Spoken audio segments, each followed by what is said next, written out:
Thanks so much for finding us here at the Morning Glory Project. I'm your host, Betsy Graziani Fassbender, and my co-producer, Angela Washington, and I are ever so proud and honored to bring the stories of amazing people to you. These are survivors, thrivers, innovators, and trailblazers who tell us not just their stories, but how they got through whatever they got through to get to where they are. We hope you find them as inspiring as we do. Thanks so much for listening and for giving us the honor of your time.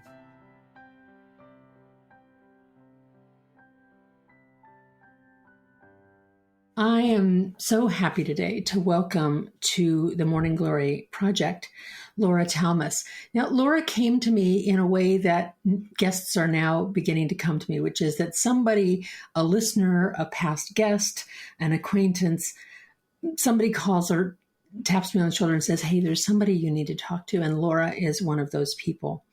Following the unexpected and tragic death of their daughter, Lili Rachel Smith, in October of 2009, Laura Talmus, along with her husband, Averell, known as Ace Smith, founded Beyond Differences.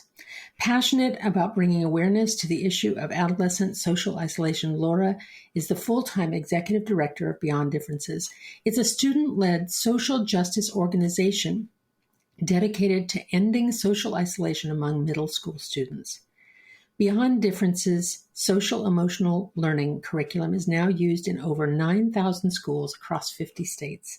They're best known for the national holiday, No One Eats Alone. Oh, that gives me a little shivers, I have to say. The work of Beyond Differences strives to have an effect on every layer of society when it comes to suffering from social isolation, working with families, schools, local and state programs, and even on the national level. This nonprofit organization works to advance social emotional learning and children's mental health. Laura is the recipient of many, many prestigious and amazing awards that you can read about on our website, themorninggloryproject.com. She and her husband Ace live in Marin County, California, neighbors of mine, though we haven't crossed paths yet. I hope we will. And they have a son, Abram, and a daughter-in-law and beautiful grandchildren, I know, of whom they're quite proud. Laura Talmus, thank you so much for giving of this time, and welcome to the Morning Glory Project. Thank you, Betsy. It's an honor to be here. Thank you. So, Laura, tell me about your life before 2009 and how that led to where you are now. Yes. Well, I won't go through too much of the detail, but just suffice to say, I've lived a wonderful, wonderful life. I was born and raised in New York City, migrated out to the San Francisco Bay Area after college, following my older sister, who I used to follow no matter where she went. I seemed to always be paddling behind her. And this was a great move nearly 45 years ago. I met my husband through politics. We both met working at City Hall in San Francisco, where we were lucky enough to cross paths as colleagues for the then president of the Board of Supervisors. So we both grew up loving politics and being involved in politics. My husband is still a political consultant and strategist, and I developed an expertise for fundraising before I even knew there was such a career. Because politics seems to equal fundraising, right? It does. Unfortunately, Sadly. It is the system that we have, and in order to ensure candidates and issues are passed that reflect our values, it costs a lot of money to run for office or to promote an issue. So I'm comfortable with the system we have. I believe in it. I'm passionate about those who I believe are our public leaders. And not surprisingly, I guess, in terms of my career, I was able to take my fundraising skills and use them towards progressive nonprofit organizations, social justice organizations, and as well as electoral candidates and politics in general. It was there that I sharpened my skills for what was going to become the next chapter of my life, which is running Beyond Differences. And so how we got here is probably another question that you'd be interested to know about. Well, so yes, that's exactly where we're going. So often our professional endeavors or our philanthropic endeavors spring from a personal awareness. So tell me about your family right at 2009, what it was like, and right before that, and what prompted you to start this organization. It is so fascinating how we choose what to dedicate our lives to, and what is it that really brings that spark to us, whether caused by pain or caused by commitment or obligation or some way of giving back. If everyone did that, I think we would have an enormous civil society that's even bigger than what we have right now, which is pretty terrific. But in our family situation, we were blessed to have a son that was born in 1990. As you mentioned in the intro, Abram is now 31, going on 32, and he's married with two children right now. And then we also welcomed our daughter Lili about 3.5 years later. Much to our surprise, Lili was born with a cranial facial syndrome. Words I had never heard before, and the specific name of her syndrome is called APERT, APERT, also named for the scientist who discovered the certain constellation of developmental problems that happened when Lili was in utero. This is not a disease. APERT syndrome is really a collection of malfunction pathways that happened when Lili was developing. And so when she was born, it manifested in some pretty obvious ways. One was that her the soft, bony sutures in her head that normally collapse as a child is going through the birth canal, they were fused prematurely in Lili's case. So they had to be surgically corrected when she was newborn. Number two, her fingers and her toes were a little fused together. And that was the first clue that I had that there was something wrong, because when they put your newborn baby on your chest, the first thing I noticed was these little mitten hands that she had. Yeah. The next morning, we received the diagnosis that Lili had APERT syndrome. And from that point on, it was almost like strap on your seatbelt. We had no idea what to expect, how we were going to get through this, what it meant. But I can tell you one thing, Betsy, the very first thing I asked was, is this life-threatening? And every doctor said no. Right. So we did what any good, amazing, loving parents and family would do. We just decided to just throw ourselves into taking care of Lili and providing for her the best that we could. And that was in 1994. So here you are, you have a new baby, and you learn this, everyone has the dream of what their new baby is going to be. And you've already achieved that already. You had a son who was healthy, I presume. Yes. And I hate the word normal, but without other challenges. Yep. And then here you are. Now it's a cranial facial disorder challenge, but it expressed itself in other ways too, hands, other kinds of things. So what did this mean for her development? Did it mean that she was conspicuous in her appearance? Or? Yes, very much so. So what we did medically was obtain the best surgeries and the best surgeons and the best advice that we could. So throughout Lili's life, they had recommended staged surgeries that would allow for her brain and her normal development to happen.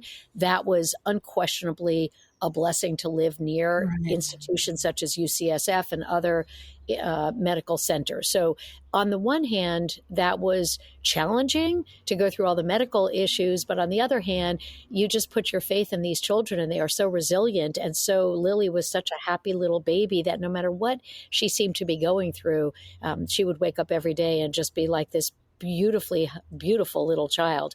So we were madly in love, but yes, we dealt with all the medical challenges. Sure. The social challenges didn't really manifest themselves. I mean, clearly little children at the playgrounds would stare at her a bit in the stroller and what's the matter? And her big brother would sort of say, hey, that's my sister. Lots of families go through this, Betsy. Lots and lots and lots of families go through this. With whatever kinds of physical challenges they might have. Absolutely. I will say to you that at the end of the day, I'm sure other parents, despite the hardship and the pain and the worry, you become such better parents when you have a child with special needs.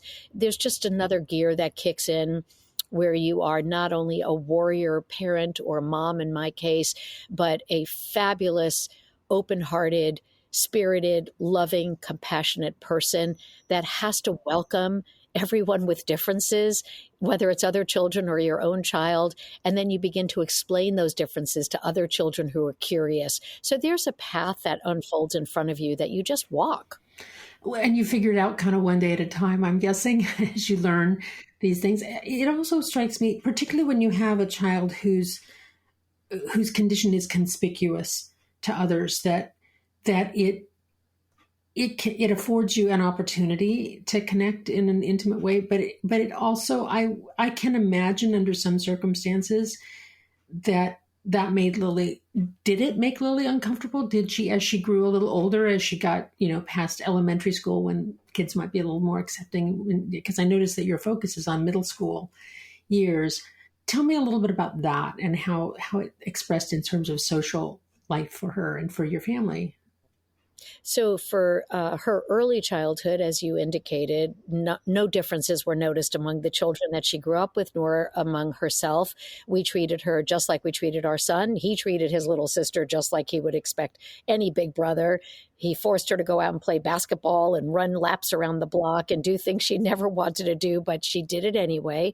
She went to Montessori. She went to our public elementary school system. Everything was great. And in middle school, we began to notice that, as most children in adolescence sort themselves out, discover their own identities, find their friend group, Lili began to experience what it felt like today to know what it is to be socially isolated. We had no words for that. 5th grade, 6th grade, by the beginning of 7th grade, it was clear that Lili was really feeling very low about herself. And I was running my own company and would often get phone calls during the day from Lili begging me to come back to our home community and pick her up and bring her home. So your happy, adaptable, resilient little girl started to feel the impact of being different. Absolutely. And this went on for a little while until we decided, as a very difficult decision, which no family should have to be faced with, and economically 99% of our families cannot do, we pulled our child out of public school and had her finish 7th and 8th grade, which is the core of middle school, with a very tough, rigorous homeschool teacher. But it was really to get her more focused on her academics and not so worried about who was and wasn't inviting her to lunch at the cafeteria, which is why we developed No One Eats Alone Day as our signature program. So then you say and I read in your introduction that Lili's passing in 2009, and she was 15, I think? Yes. So her passing was quite unexpected. And because you'd been told, of course, that her condition was not a life-threatening condition. So I can only imagine, loving a child and losing her, that's a tragedy. And after that, about how long after that did you decide to begin, what am I looking for? Organizing, as opposed to sort of acting on behalf of your child and your small community, sort of making your impact bigger. What went into that, and how was it that Lili passed? What was the? Well, I think that you're asking a great question, and I appreciate that, because it references my earlier comment about you never know what that spark is going to be that really sets off. Lili did pass away in her sleep when she was in freshman year of high school, 7 weeks after she chose to go out of town to an out-of-state residential boarding school that was a college preparatory part of the Quaker Friends School network, if you will, across the United States. And she picked one in the Midwest that had a focus on social justice and community service, because she was a very passionate, politically active warrior, if you will, for causes that people had of their own because of the way she felt different. She wanted to get to know others, and she wanted to experience what their challenges were and relate to them. And so, not surprisingly, but to my chagrin, she decided to go to an out-of-state boarding school. And somewhere in the 7th week of her being away, she passed in her sleep. To your point, it was unexpected. It was a tragedy. And it was the worst thing that could ever happen to a parent or a family. At her memorial service back here in our community of Marin, I gave a eulogy about why Lili had left middle school a couple of years earlier and why she had chosen to not go to a local high school, but instead to go out of town. And it was a few of the families, one in particular sitting in the audience, that heard my remarks and went home that night and had a private discussion about whether the child who was themselves only in ninth grade remembered Lili leaving middle school, and did they have any reason to remember why they did or didn't include Lili in their activities. You know, the mom of that child relayed this to me over dinner a few weeks later, and I was so struck by the fact that she heard what I said in a non-judgmental, non-accusatory way, but just matter-of-factly asked her son about this. And that was the child that came to me a few months after Lili passed away and said, I would love to do something to honor Lili. It was not my idea. And this is something I tell people all the time. You don't wake up after losing a child, at least I did not, and decide that I had nothing better to do except start a new nonprofit. It was the impetus from the children that were in the audience of her memorial service that had grown up with Lili. This is why we became a student-led organization. I am not a genius. I did not construct this.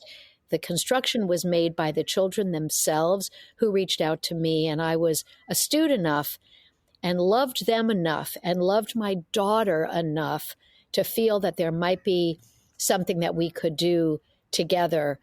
And the first thing we did, and then I'll pause for a moment and let you ask a couple of questions, was to get the permission of the principal, where they had all gone to middle school, and find out if we could go back and present an assembly program with the children that Lili knew herself in the front of the audience, not me, but the kids talking to other kids.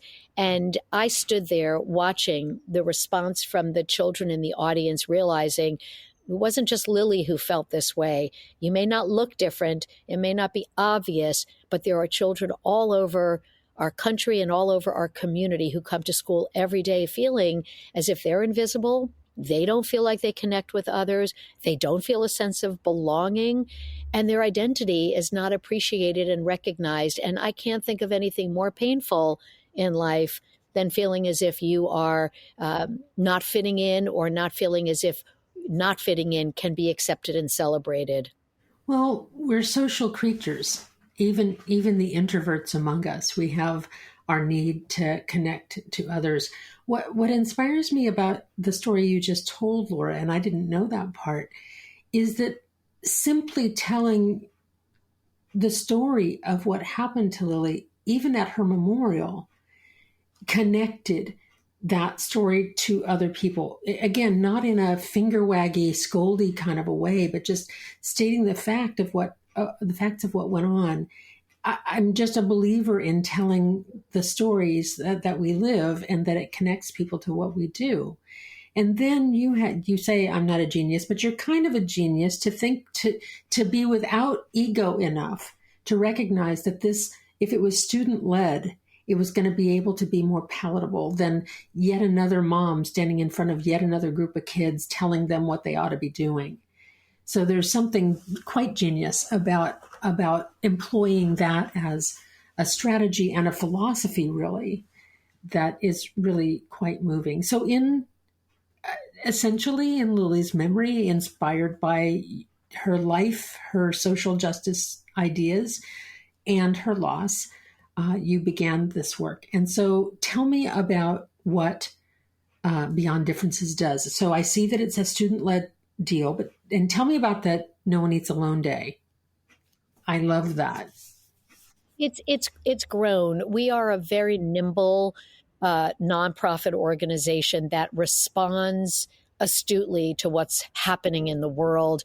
And we're able to do that because we are private. And my husband and I, as I mentioned, had come from a political background. And so we were able to apply some of the strategies of how to engage voters or engage others, stakeholders, to come along with you. So we were able to do that for Beyond Differences as well, except learning how to speak in the realm of education. So it has been a learning curve for me. I did not have any background in education. And here I am finding myself running a very large and 13-year-old organization at this point squarely as a partner with education schools and institutions all over the United States. We were the first in the country, Betsy, to identify this issue of social isolation as a public health crisis for youth. It is true that we all understand social isolation today. We've just come through 2.5 years of a brutal pandemic. We know, as you said, that connection is a fundamental part of Maslow's hierarchy of living, which is underneath air and water and food, is connection. So we're on the right path. The issue is, where do we find the kids showing up and having the most trouble? And outside of the fact that social media is now another factor that follows children around the 24-hour clock, mostly it's during the school day that kids are really feeling disconnected from one another. And that's where we found that we could meet them where they are. The background is that teachers were asking us for more than the assembly programs that I mentioned got us started. We began to develop an idea for a club that middle schoolers could create for themselves in the school day. The clubs took off. We developed this idea of No One Eats Alone as a holiday because of Lili's experience and because she was calling me every day from the girls' bathroom, hiding, and Mom, you need to come get me right now.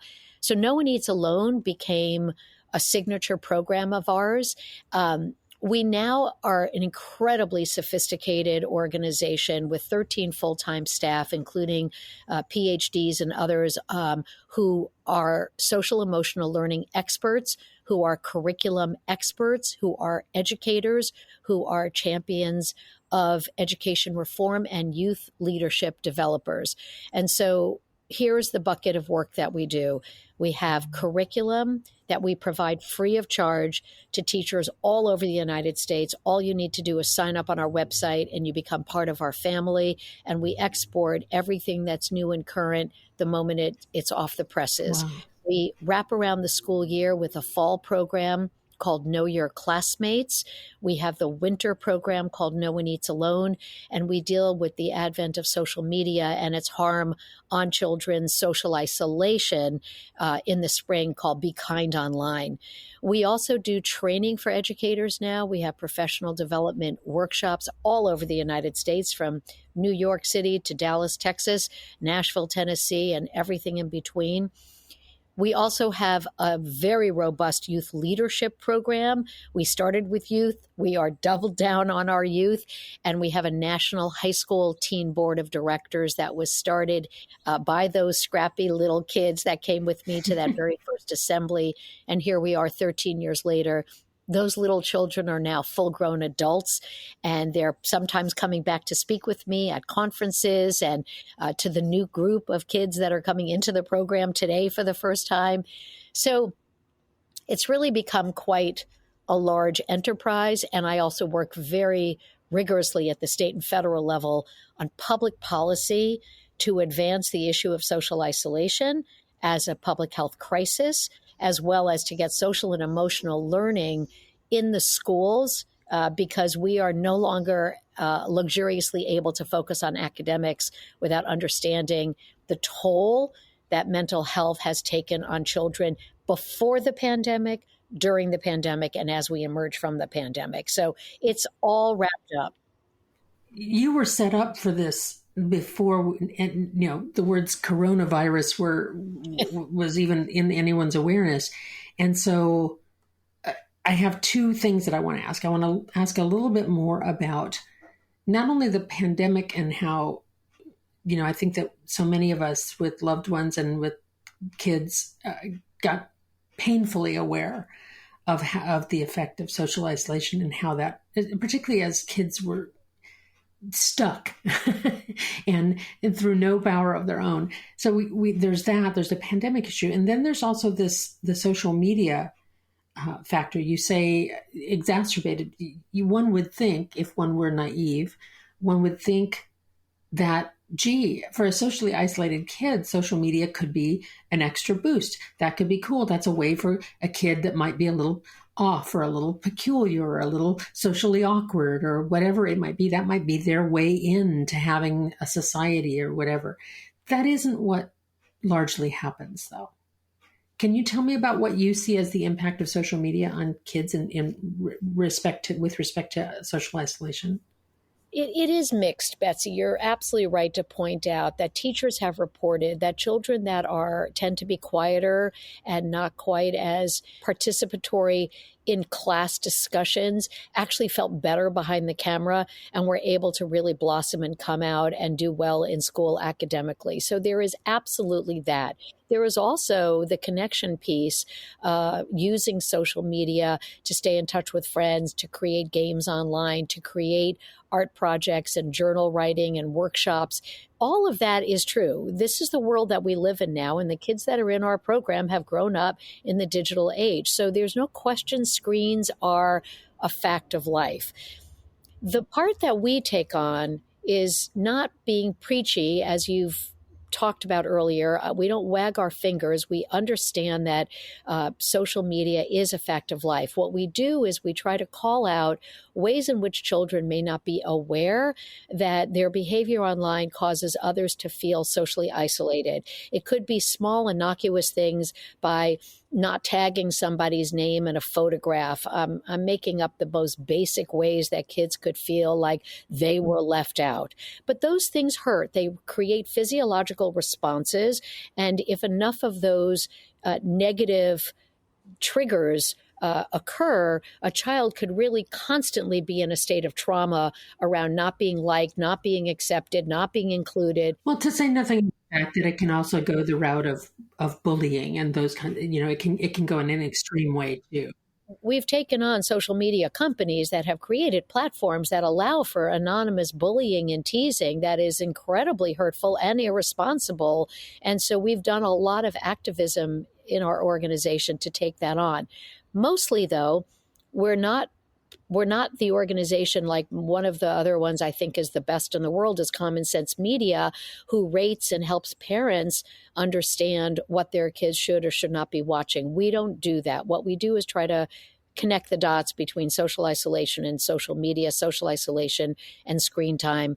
And we teach children how to recognize those signs and navigate around them differently if they had the tools and the training to do that. So we're very clear about that. Yeah. So in our moments remaining, I want to ask more personal questions, which are, I think of two things. Certainly raising a child that has special needs or challenges, losing that child, and running this nonprofit organization, doing what you do. What are the tough parts? What is hard for you, and how do you get through that? How do you get through the times that are overwhelming or discouraging or painful? Thank you for asking that. Lily's been gone for 13 years, and yet I have chosen to painfully relive her life with me minute to minute of my day job now. And in one sense, it has healed and kept me close to her so that I resist the urge to bury Lily's memory with so much scar tissue, which would be easier in some respects because it's not so painful to forget. I chose a different path. The grueling part of this path is watching Lili on video, hearing Lily's voice, and watching Lili as an alive person, wondering what she would be like right now. Mm-hmm. And as a mom, it's just the most excruciating thing to relive Lili as if she was a hologram, except there she was captured on film, and I watch them all the time. So she's so much a part of my heart. I have steeled myself to be able to talk about Lili and not cry in public because I am determined to keep my daughter's memory and life's memory alive and give purpose to it. There was a moment, Betsy, where I began to turn from Lili being a single child who experienced this to understanding I had a responsibility to millions of children that were attending schools all over the United States who felt the way Lili did. And my programs mattered to them and to their livelihoods. And so I was determined to sort of care about them as well as an executive director's responsibility. So that helped me rise to the professional degree that I have risen. But the mom part of me is the part where whenever I got lost over the last few years, having to make decisions about what's best for Beyond Differences, I would just close my eyes, think about Lili, what she would need, what she would want, what would have been better for her when she was their age, and it never fails to help me see the light. That's really quite beautiful. And I understand that notion of, on one hand, it's painful to remember, on the other hand, a refusal to forget. That's the pain point that when we've suffered tragic loss that we live in, right? And I think that some people do choose to just cover it over, move on, forget, put it away, tuck it away, not think about it. And other people find ways to have the legacy of their loved one live on. And perhaps not in the way that you do, to where it's really your profession and your everyday life. But we've had other guests on this very program. I'm thinking of Lonnie and Sandy Phillips, whose daughter was murdered in the Aurora, Colorado theater shooting, and they have Survivors Empowered. They've built a nonprofit organization to prevent gun violence and to help survivors of it. So I know that I would love to have dinner sometime and have you all over because I think you would really understand one another. And that is not to say that everyone that has a loss needs to start an organization, but to say that in whatever way we can find a way to honor the memory that we have and to use it to help others is even in our just personal conversations with others who may have suffered a similar loss. Well, I want to thank you, Laura Talmus, so much for not only this time on the Morning Glory Project, but for the amazing work that you're doing. These children whose names I do not know, the children in my community, in my state, in my country, that you are helping to affect, is helping to build a better society that I get to live in, and that my children and potential grandchildren will grow up in. And so I'm exceedingly grateful for the work you do. And I want to thank you for this time and for what you've done and for what your family has done for kids in our community. Thank you. Thank you.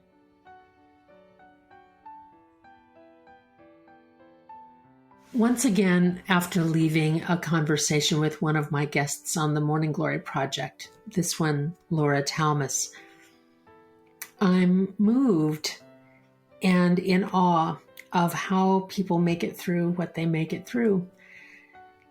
Losing a child is every parent's worst nightmare, really.